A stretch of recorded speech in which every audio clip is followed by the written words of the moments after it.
Good afternoon, ladies and gentlemen, and welcome to today's webinar. I would like to remind you that this conference is being recorded. At this time, all participants are in a listen-only mode. For those connected by telephone requiring operator assistance during the call, please press *0. Web participants requiring support should use the chat feature on your screen. I would now like to turn the meeting over to your moderator for today, Mr. Stephen Samus, Vice President of Programs at the Canadian Foundation for Healthcare Improvement. Please go ahead, Mr. Samus. Thank you very much. Hello and welcome to today's on-call webinar entitled Mental Illness and Addiction Using an Integrated Approach to Improve Quality of Care. As you heard, I'm Stephen Samus, Vice President of Programs here at CFHI, and I'm very pleased to be your host today. We're pleased to provide simultaneous interpretation for on-call webinars, and this may result in a few quick pauses in the dialogue today. We invite you to participate in the chat box today in either official language, and we will respond to those in kind as we go through the presentations. Just for those of you who don't know us, CFHI is a national organization funded by the federal government with a mission to identify and spread proven innovations across Canada. Today we're going to learn about innovations in mental health care, which were supported by CFHI's Extra program. As I introduced our guest speakers, I'd ask you to please take a moment to introduce yourselves in the chat box, who you are and where you're from. We have our producers Sheena Powell and Kelly Ripley operating behind the scenes here in Ottawa. And I'm delighted to say we have more than 200 registrants for today's session, many of you identifying yourself already on screen. And we can see that we are truly coming in from across the country today. So it's terrific representation from all parts of Canada. Joining us today for today's presentation are Tracy MacArthur, Senior Vice President and Chief Clinical Officer at the Centre for Addiction and Mental Health, Dr. Peter Voer, Medical Director, Ambulatory Care and Structured Treatments Program at the Centre for Addiction and Mental Health, CAMH, and a Fellow of our Executive Training Program in Cohort 11, and April Collins, Executive Director, Complex Mental Illness Program at the Centre for Addiction and Mental Health, CAMH, and April was also a Fellow in the Extra program, part of our Cohort 10. The objectives for today's call are to learn about the positive impact that integrated care pathways are making in the lives of those living with schizophrenia and their families, to discover how CAMH's integrated mental health and addictions assessment tool reduces hospitalization and improves access to care, and to gain a new understanding of the full scope of CAMH's commitment to ongoing improvement and how evidence is being used to improve the quality of care for CAMH clients. We're very delighted to have our presenters here today, and we're also very pleased that the Extra program was able to support two of the presenters today, as I said, Dr. Voer and April Collins, and we very much look forward to their presentations. The objectives that you see here of the Extra program, and the Extra program is just launching again after a one-year hiatus, and you can see that the program is intended to build the capacity of organizations to achieve and sustain improvement, enhance the capacity of teams of existing and emerging leaders to accelerate improvement within and across organizations, and really ultimately to create a pan-Canadian of leaders dedicated to improvement. So with that, I will now hand it over to our guests from CAMH. Over to Tracy. Thank you very much, Stephen. So we're thrilled to be here today, and my role is really just to introduce the team and CAMH. For those of you who are familiar with CAMH, we are Canada's leading mental health and addictions teaching hospital, and we're based in Ontario.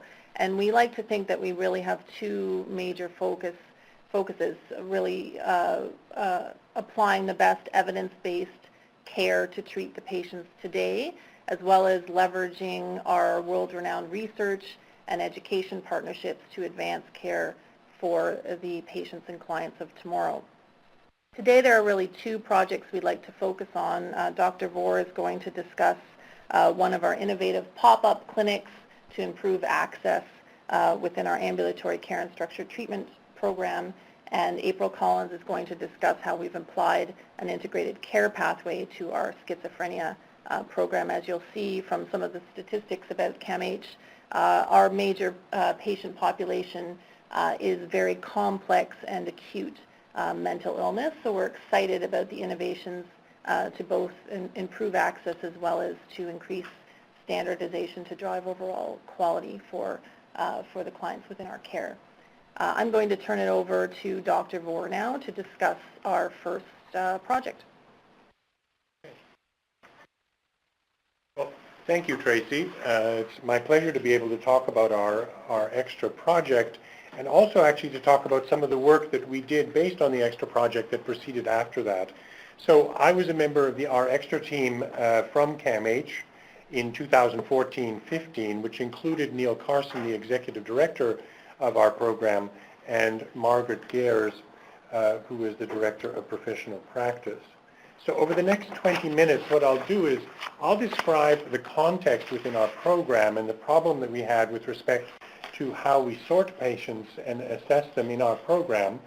We'll look at our analysis of the evidence that we did during our project. I'll describe the pop-up clinic, which we operated in February of this year, talk about some of our exciting results, and then talk about potential impact. In terms of our context, Tracy has already described the role of CAMH. Back in 2013, we described our strategic plan called Vision 2020. And a real focus of this was to enhance recovery by improving access to integrated care and social support. So that was really the aim of our project throughout. So explaining further in terms of the structure of CAMH, currently we have 4 programs within our hospital. As you see in the slide, the Access and Transition program is the major access point and intake service for our entire hospital, which also includes our emergency department. There are then 4 clinical programs. The Complex Mental Illness program sees patients primarily with schizophrenia and includes our forensic services. And this is also the service about which April will talk about in terms of the care of schizophrenia. The other program is Underserved Population, which looks at child, youth, and family, geriatrics, and dual diagnosis. And in the center, in the green box, is my program that I work with Neil and Margaret on, which is our ambulatory care and structure treatments, which sees patients with mood disorders, anxiety disorders, addictions, and trauma. So in terms of the challenge that we face with our mood, anxiety, and trauma population, we have to look at how common these disorders are within the province. In a survey done in 2014 in Ontario by CAMH, this identified that 13% of the population reports facing psychological distress. 8.9% report anxiety problems, 7.5% report depression, and a 13.7% of patients, or the population, describes hazardous drinking. So the issues that I'm talking about are extremely common in the province, and certainly there's a clear need for treatment of all of these disorders. So what we face in our program is we have 13,000 patients a year coming for services with a variety of mood, anxiety, addiction, and trauma issues. The challenge, though, is that historically within our program, we have a number of highly specialized, I'll go back in the slide there, highly specialized clinics. All of these over time developed from very good clinical ideas in terms of subpopulations that needed to be treated, but our challenge was that these clinics were never designed to work together in a sense and to see patients at the same time or to figure out how to collaborate on our more complicated population.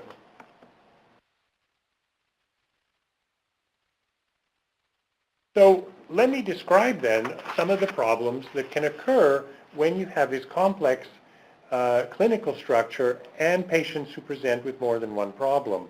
I'll tell you the story of Joe, and that's what's described in this slide. Joe came to CAMH with issues of anxiety and depression, and he had a history of addiction problems. He self-referred himself to the hospital, which is very common for the addiction population. So he was assessed within addiction services and then sent to a trauma group. slides going too fast, and then seen in a trauma group within the addiction program. The challenge was that many of his depressive and anxiety symptoms actually only had showed mild improvement, and he needed more focused care. The staff then in the addiction side of our program told him that he'd have to go back to his family doctor to get re-referred to our own mood anxiety services, which he eventually did, and then got to our day treatment program where he did show significant improvement. The challenge is that all of this triage process and early movement took a total of 7 months. Now, I don't think we need to be particularly embarrassed in the mental health side of the house of this problem, because I think in many ways this also mirrors physical medicine, where patients show up with many problems and end up having to go back and forth ping-pong between numerous specialists. So we really needed to come up to an approach that would actually help us get clear pathways for these more complex patients who present with multiple problems. So we then, in our project, described what our major issue is, which is the difficulty assigning appropriate mental health and addictions ambulatory services in a timely way to match services for our complex clients. So our aim then was to determine what's the data that's required for any particular patient to properly match them to complex services, and two, how to prototype some data-informed algorithms that would simplify the entire process. We did a literature review during our project. Sorry, this is not advancing. And we found that there were no systematic reviews that actually would help us with respect to this issue. When we looked internationally at academic health science centers, it was quite common that mood anxiety and addiction services were usually separate and not working together. So we looked at individual studies, and so there were a number of surveys and studies that talked about either sequential treatment, parallel treatment, and many of them dreamed of integrated services but spoke about the difficulty of establishing these. We also ran up against two different cultures. In the addiction culture, you'd face very much services which relied on self-referral of patients because motivation is such an important issue. The mood anxiety and trauma side of the house usually relied on physician referrals. So how do we pull all of this together? We certainly want to create integrated services and how to pull these things together, and then look at service matching criteria which is effective. We also didn't find any single tool that would help us with this particular issue. We also did a survey and looked at a past survey of 500 patients at CAMH within our program, which showed that 50% of them presented with addictions concern. At the same time, 38% had anxiety and 37% depression. Half of the patients presented with at least 2 problems. We also then surveyed our own staff who were often involved in the triaging and assessment of patients and identified 2 clusters, one the easy to match group, the other the hard to match group. The easy to match patients were single diagnosis patients who were highly motivated for treatment. The hard to match group had multiple diagnoses. Sometimes they lived far from the hospital. They had limited supports. Many didn't have a GP, and many of these individuals also had low motivation. So these were the challenging patients.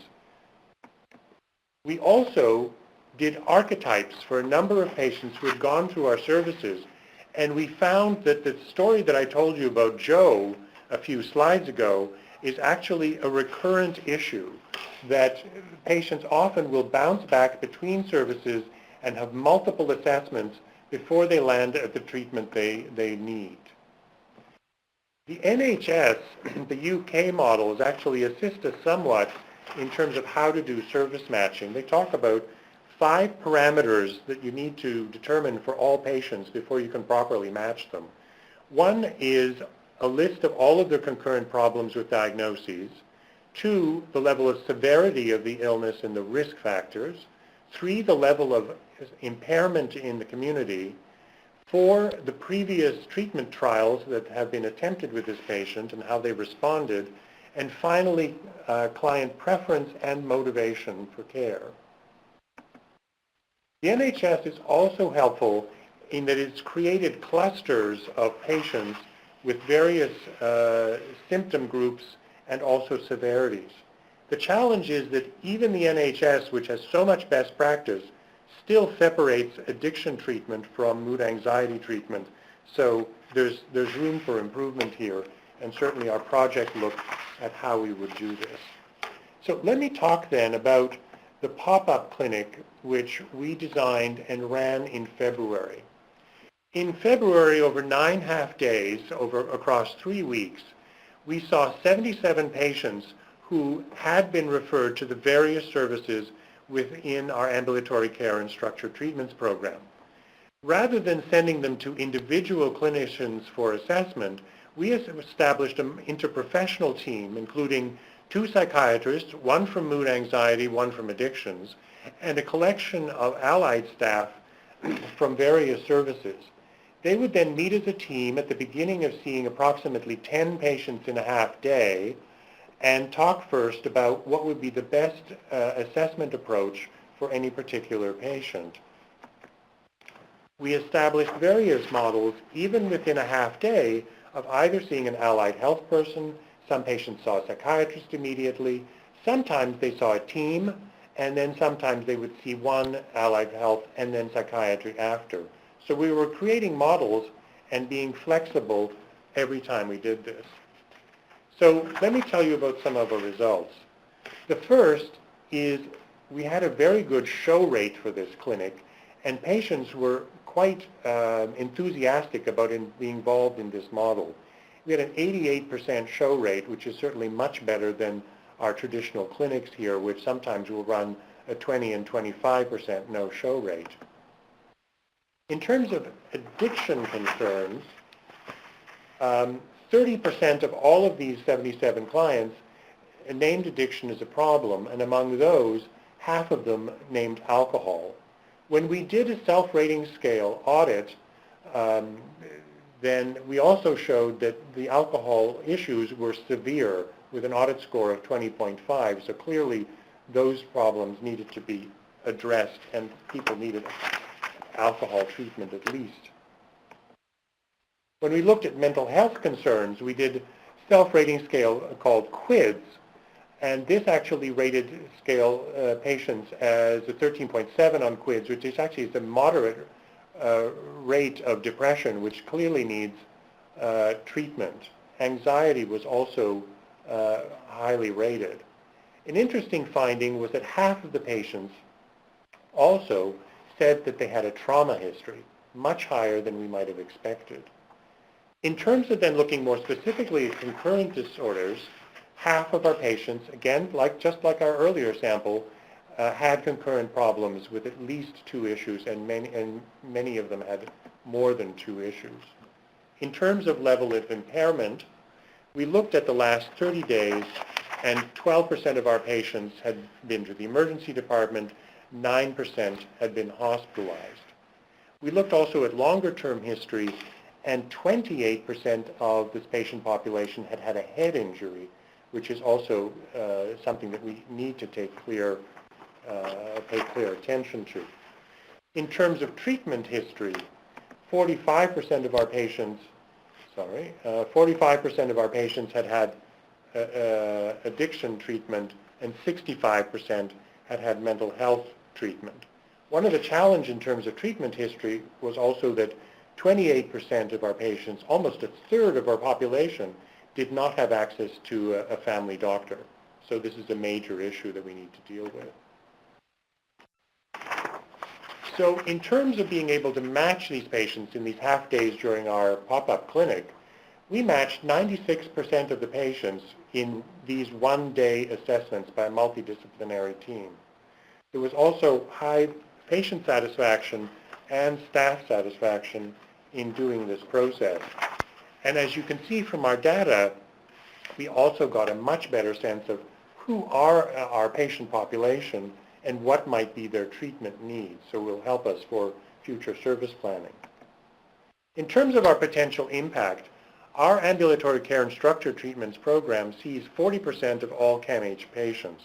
So clearly, we need to deal with access issues within our program to make sure that these patients quickly get to treatment without having to do multiple assessments and having to bounce back to family doctors.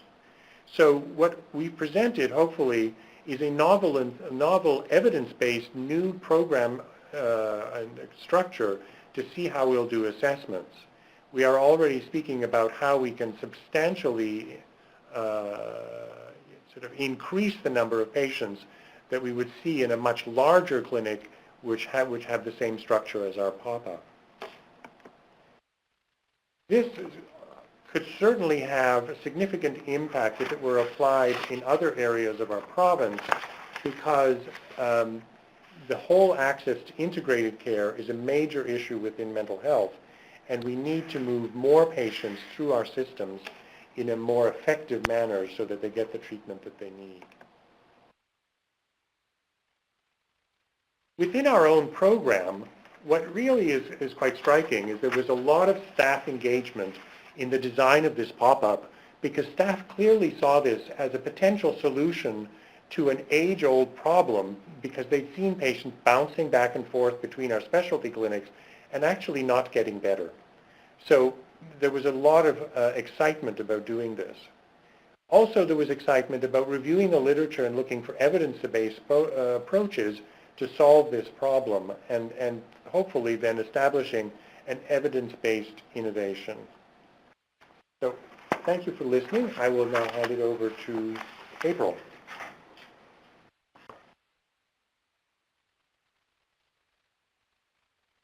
Hi, everybody. It's April Collins. I'm the Executive Director of the Complex Mental Illness Program, and I'm going to be talking to you about the extra project that my colleagues Gabby Golea and Patricia Cavanaugh participated in, and it's called Reducing Unnecessary Variation in Care, the Development of an Integrated Care Pathway for Schizophrenia.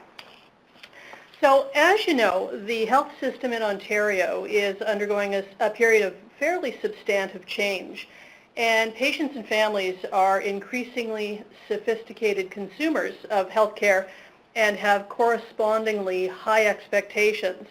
And today, I think one of the most significant challenges in healthcare is trying to make the best use of a finite envelope of resources while providing excellent and timely care. Patients expect that in a modern health system that care decisions are going to be made on the basis of evidence, and that implies, I think, to me and a lot of people, that patients who have the same condition will receive similar treatment regardless of where they receive service. And unfortunately, this isn't always the case, and wasn't the case at the start of the extra project, even at CAMH for patients with schizophrenia. So additionally, within the health system, there's increasing recognition and concern over the disconnect about what is known as effective or evidence-based practice and what is actually being delivered at the point of care. And for example, some estimates have suggested that it actually takes a decade for original research to actually become standard operating procedures at the point of care. And so consequently, patients actually aren't receiving often the best possible care, and limited health care resources are potentially being wasted on inefficient, harmful, or even ineffective treatments. And so in response to these concerns, there's a new emphasis on identifying ways to increase the use of evidence and the standardization of care that is cost-effective, minimizes risks and inappropriate costs, and is of excellent or the highest quality. And so at CAMH, we certainly believed that integrated care pathways offered great promise in this regard. So let me just shift gears for a moment and give you a bit of context and talk about the problem that we set about to solve. So every year, schizophrenia disrupts the lives of thousands or hundreds of thousands of Canadians. And while affecting only in the range of about 0.6 or 1% of the general population, depending on the study that you read, The illness actually places a disproportionate strain on patients, families, clinicians, and the system. Schizophrenia, as most people know, is a serious mental illness with significant morbidity and mortality. People with the diagnosis are at increased risk of suicide, substance use, and homelessness, and the economic implications are equally severe. Life expectancy for folks with schizophrenia is on average 15 to 20 years shorter than those in the general population, and we're spending billions of dollars every year in providing care. So what's surprising, and was surprising to us when we started this project, is that despite a fairly robust evidence base, treatment was often being based on tradition and informal decision making, and we believe that it was a significant problem both at CAMH and more broadly, and also believe that it actually contributed to poor outcome for patients and their families.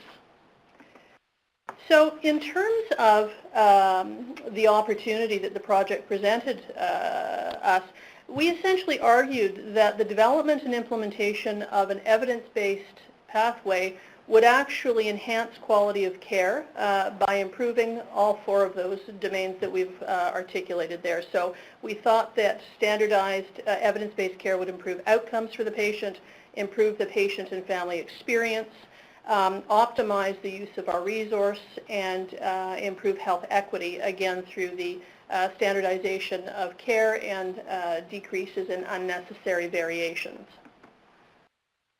So in terms of the scope of the extra project, we've put some nice verbiage on the slide. So essentially, again, we wanted to create a sustainable change in care delivery and improve quality of care through the development of this integrated care pathway for inpatients with schizophrenia in an inpatient setting. I should note that this was an inpatient rehabilitation setting, not an acute care setting.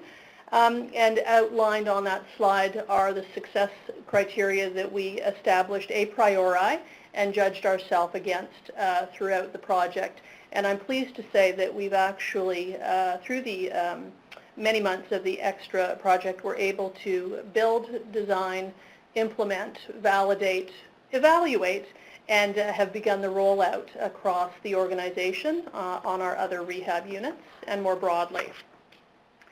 So let me just say a couple of things about what we consider to be an integrated care pathway. So from our perspective, we actually borrowed a definition from Middleton and his colleagues. So a clinical pathway, it's a multidisciplinary outline of anticipated care placed in an appropriate time frame to help a patient with a specific condition or set of symptoms to move progressively through a clinical experience to better outcomes. And so again, what we were talking about was inpatient schizophrenia on a rehabilitation unit. So folks could not have been discharged into a less restrictive environment. They needed post-acute management or post-acute care, and they needed longer-term stay to help optimize their outcomes. Benefits of ICP, again, they're evidence-based. They've been found to include improved collaboration, communication, and teamwork. Again, reduce unnecessary variations in care.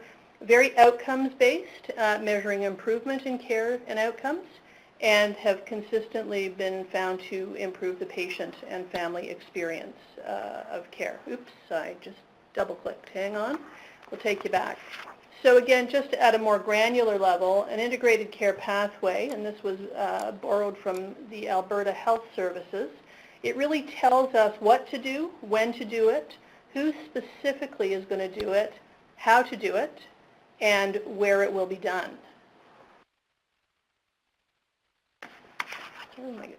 I've got a heavy finger and I'm double-clicking. I apologize. So at CAMH, so the extra project really was a foundational piece of work for the organization to start the dialogue around reducing unnecessary variation and further expanding integrated care pathways. At this point, we've probably got 6 or 8 different pathways available, and all of them actually have 4 key features which we've put on this slide. First, there are explicit pharmacological interventions for those illnesses that require pharmacological interventions.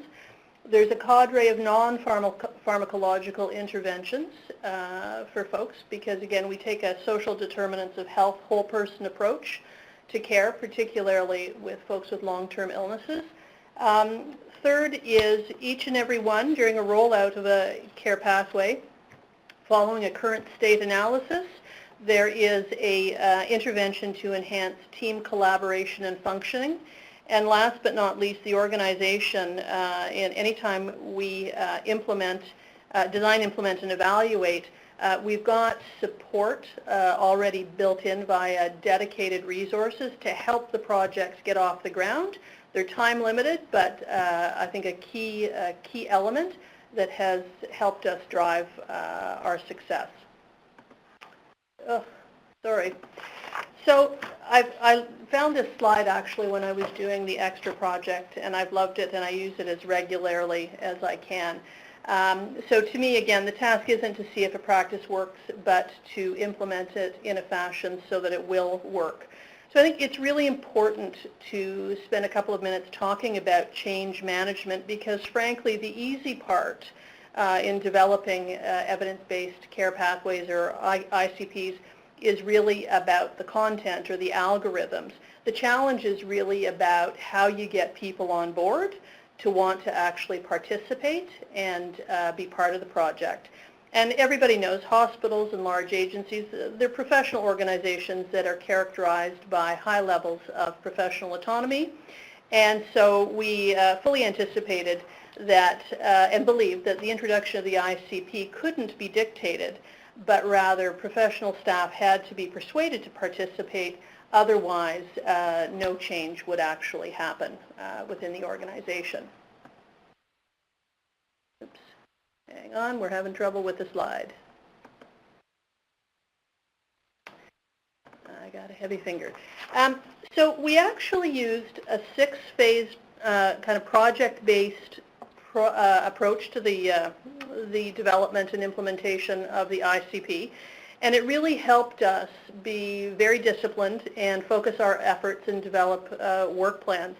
I think the important point is that at the start and throughout the entire journey, we actually asked ourselves as a group what we could do explicitly to build on a shared purpose that would draw the organization together, what we could do to build leadership at all levels to help us advance and or deliver this, what we could do to engage and mobilize staff, carers, and other stakeholders, and to ensure that staff were well equipped to, or with the tools and skills that they actually needed to deliver on the ICPs. And so I think, again, those were important conversations that we had regularly throughout the project and really kept us grounded in how we were going to mobilize people. So the next slide is really, hang on, there we go, more explicit strategies to support the change internally.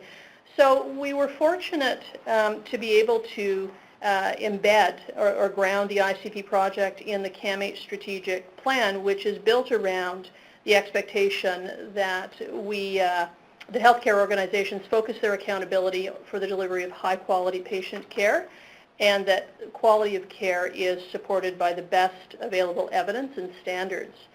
And so ICPs generally have been well embraced by CAMH as important vehicles through which the organization can deliver on its quality promises.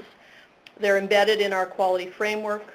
Outcome measures and benchmarks are included in both the corporate balance scorecard and our QUIP.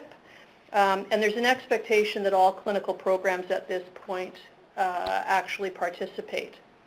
So from our perspective, the ICP development and implementation was essentially about promoting transformational change within the organization, and it couldn't actually be achieved without the support of everybody that was involved. And so we really did a very, very deep dive, cast the net as widely as possible to include anybody who was interested in talking to us about care pathways, whether they were directly involved or not directly involved, focused on those informal opinion leaders that could help us carry the flag forward and influence colleagues at the point of care.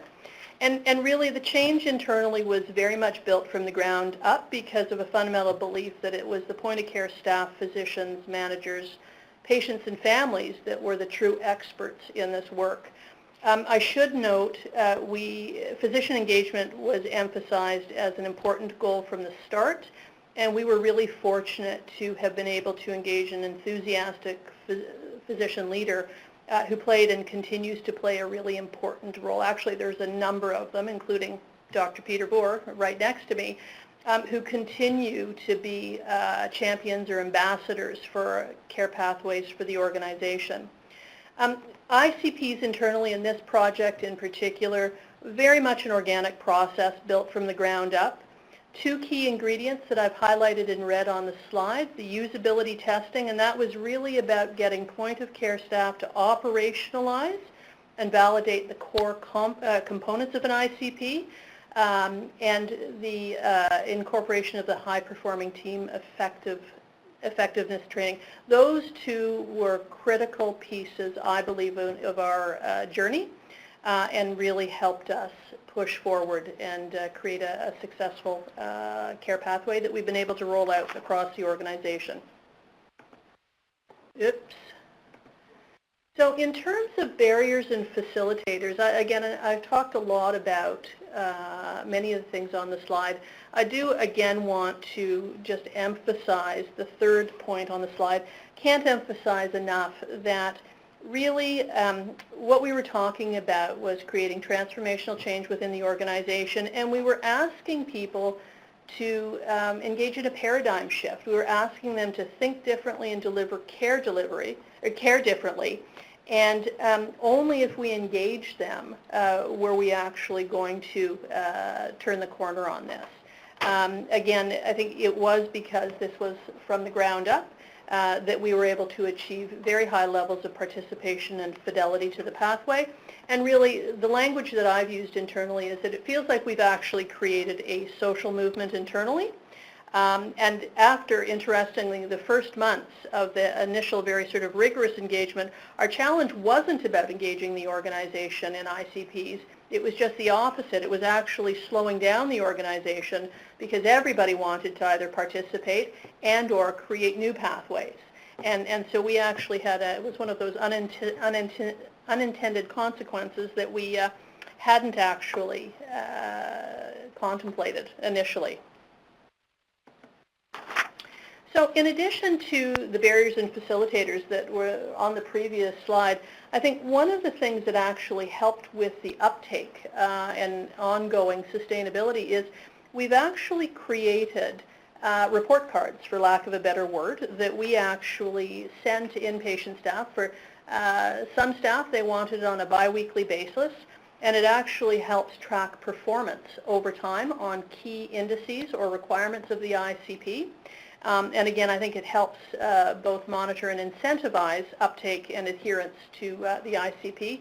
The next slide is actually, oops, got a heavy finger, is another example of a report card or a monthly update that we do for our early psychosis pathway. So one of the things that we've done is rather than, again, standardize the report card, we actually get each of the teams to identify key things that they want included along with things that we believe need to be included, and we get them to help us design their report card, and it goes out on a monthly basis, and people actually look forward to receiving it and talking about it and continuing the dialogue about how to do better.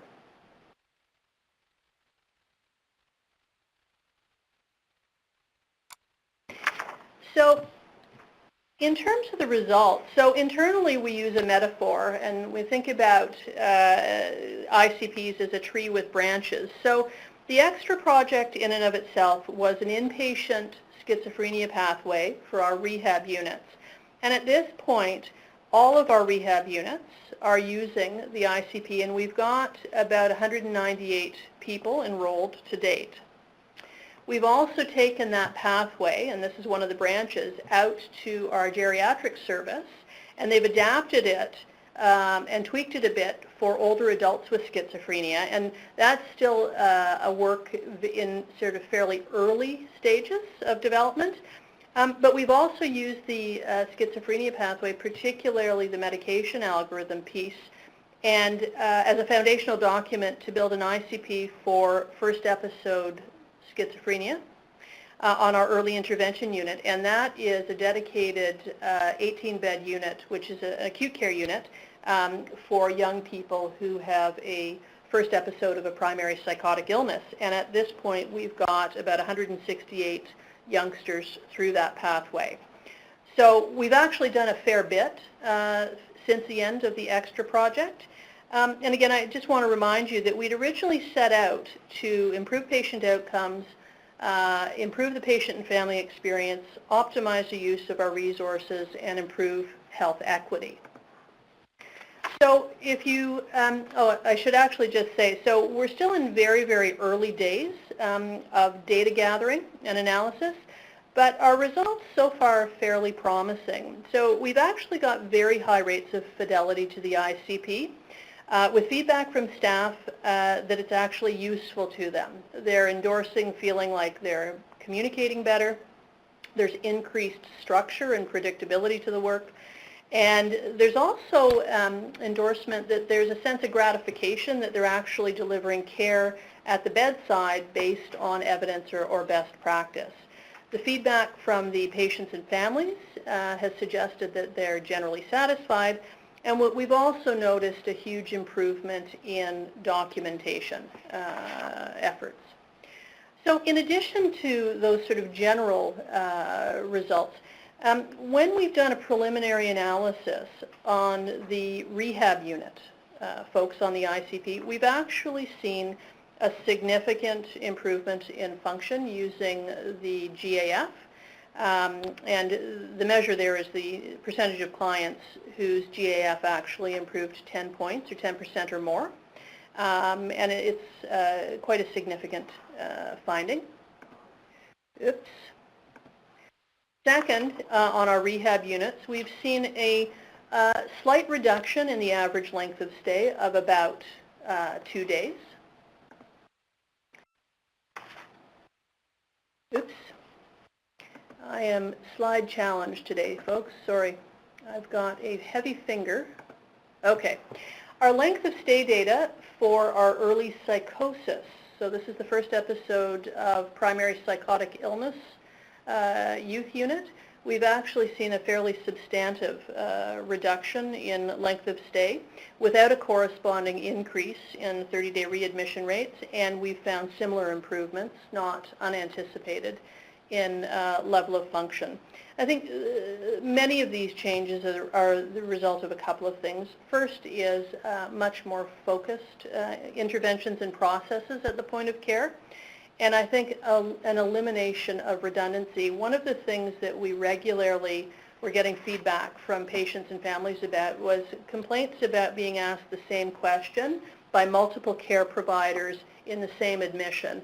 And the ICPs that we've developed have virtually eliminated that need because there's much more team-based care and confidence that somebody's asking the question that needs to be asked rather than 5 people asking the same question. So let me just wrap up by saying, so at CAMH, where has the Pathways Initiative taken us? So I can certainly say that we're increasingly confident, certainly in the schizophrenia pathways and in the other pathways that we've rolled out, that we've been able to reduce the unnecessary variation in care for the people that we're serving, and the care is being provided based on the best available evidence. I'm also fairly confident saying that I feel like we've got and developed a very robust process for engaging teams in the development of the ICPs, and that has supported high rates of fidelity to the approach. Again, this isn't just about creating an algorithm and rolling it out. I think that would actually be a huge mistake. It really is about creating a social movement internally and getting the buy-in so that people are changing the way that they're doing business at the point of care. The codicil that I would attach is, I think it's important for us not to actually overstate our results. I think they're promising, but we're still in very, very early days. We need more people enrolled. We need to do a deeper dive on analytics across more dimensions. This is a beginning piece of work that just, again, needs further development and refinement. Second, we've actually found there's been enormous interest locally, regionally, and nationally, and we've actually done a lot of presentations. We've been successful at grant writing to actually do randomized controlled trials to actually test out care pathways versus standard care. And we've received a lot of requests for all of our ICPs, which we are happy to share at any time. So it's actually really great to see the interest and the enthusiasm in the standardization of care and or the unnecessary reduction of the unnecessary variation. Since Extra, I think I've alluded to this earlier, we've actually moved forward and we've got 6 or 7 new ICPs in the works, dementia and agitation, major depression and alcohol dependence, bipolar disorder, just to name a few of them. So again, it's really great to see the tree sprouting different branches and more people being served using evidence and the best available care. Last but not least, we've actually been working with HQO on developing quality standards or quality statements for the care for people with schizophrenia. But in addition to schizophrenia, we have co-chaired a panel for dementia and agitation and depression. And so to me, that's a really important piece of work. The HQO will be releasing these clinical quality statements, I think, at the end of May for public consultation. And we're looking forward to actually participating in the panels and the work groups to help implement this work across the province. So that's it for me. Thank you. Wonderful. Thank you very much, Tracy, Peter, and April, for truly an excellent presentation on really impressive work that we can really see is really making a difference in the lives of the clients that you're serving. We do have a few questions here for you. Please, for those of you online, please keep feeding your questions in. We'll try to get to as many as possible. For those questions that we don't get to during the call, we will follow up with the presenters and try to get back to you after the call. So please keep the questions coming. Don't worry about the time. The first question comes from Bernadette Coe-Bilodeau. Peter, you mentioned that satisfaction improved after the pop-up clinic. Bernadette is wondering if there were other components of patient experience other than overall satisfaction that was measured. And were there any other lessons learned after measuring patient experience before and after the pop-up clinic?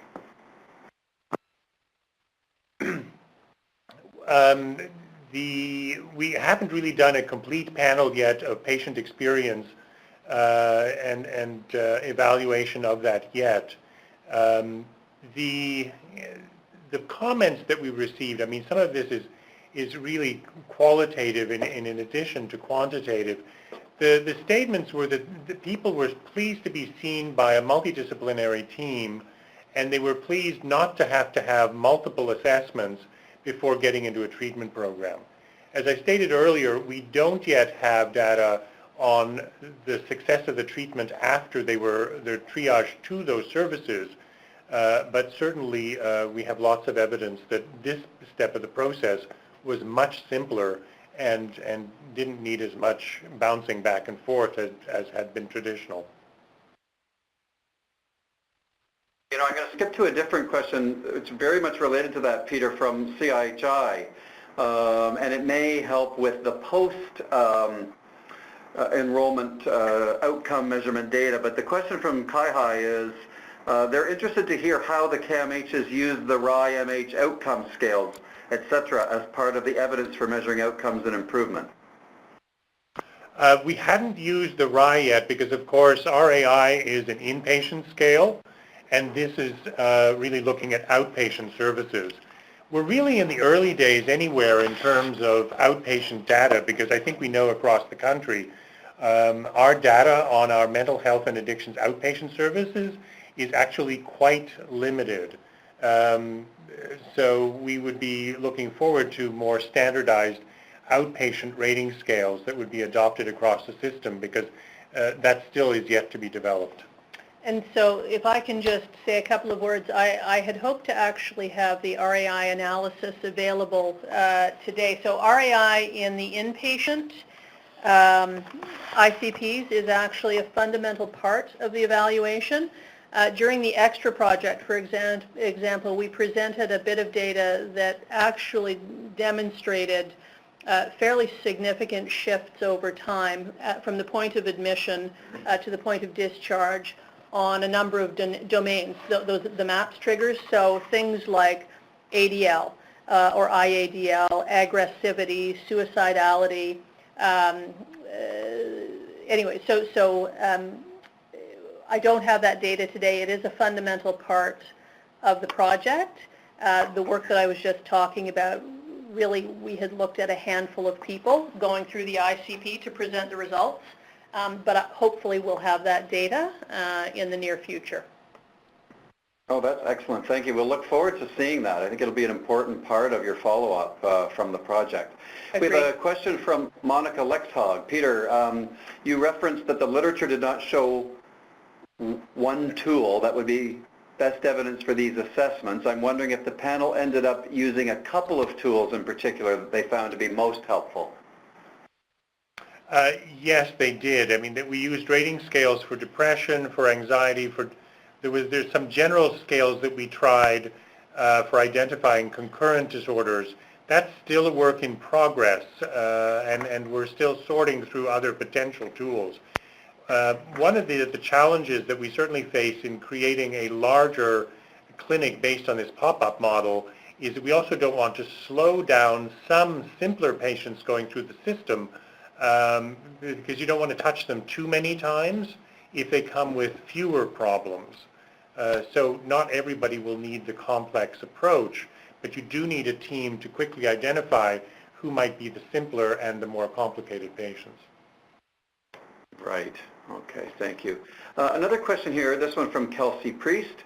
Will you be publishing your results, and how can we access your ICPs? And also a comment on here, which we've seen echoed throughout the board, congratulations on a very successful project. So the question really around the publishing of the results and how people can get access to the ICPs that you mentioned previously, April. So sure, the ICPs are actually available on our Knowledge X, so on the CAMH website. Certainly, if anybody has any difficulty accessing them, contacting Peter or I, we can make sure internally we get you to the right people. And we're absolutely committed to both presenting and publishing our work. Again, I would underscore, so a lot of presentations on the preliminary findings, including really the change management piece in particular. As we continue to gather more data and do the data analytics, that deeper dive, I fully anticipate more publications. I think, Peter, it probably makes sense just to say a couple things about the Arctic project, because I think that's a really important piece of work. So the Arctic project, which April mentioned, is a care pathway for patients who have concurrent major depression and alcohol dependence. This is a project that was really seeing quite positive results, and on the basis of that, we received a provincial grant to work on implementing it across 4 hospitals and 4 family health teams in Ontario, and look at what the implementation challenges would be. This care pathway simply combined use of an antidepressant, an anti-craving agent, and a short course of CBT. And whereas the treatment as usual usually only sees a retention rate which is very poor, around 30%, by combining these 3 treatments, we see 4-month retention rates of 75 to 85%, which is really remarkable for this complex population. And as we look at more evaluation, the improvement in symptoms is also very important. We also have a number of grant applications in, because eventually we'll want to test these as randomized control trials as well. Great, thank you. Just to, Peter, would you mind just explaining for those on the call who may not know what the Arctic program is? The Arctic program is funding from the provincial government to really look at how to implement evidence-based projects across the province and look at implementation strategies. This has been going, I think, at least for a decade. The Arctic project was actually the first mental health project which was sponsored by Arctic, so we're very excited to see the results.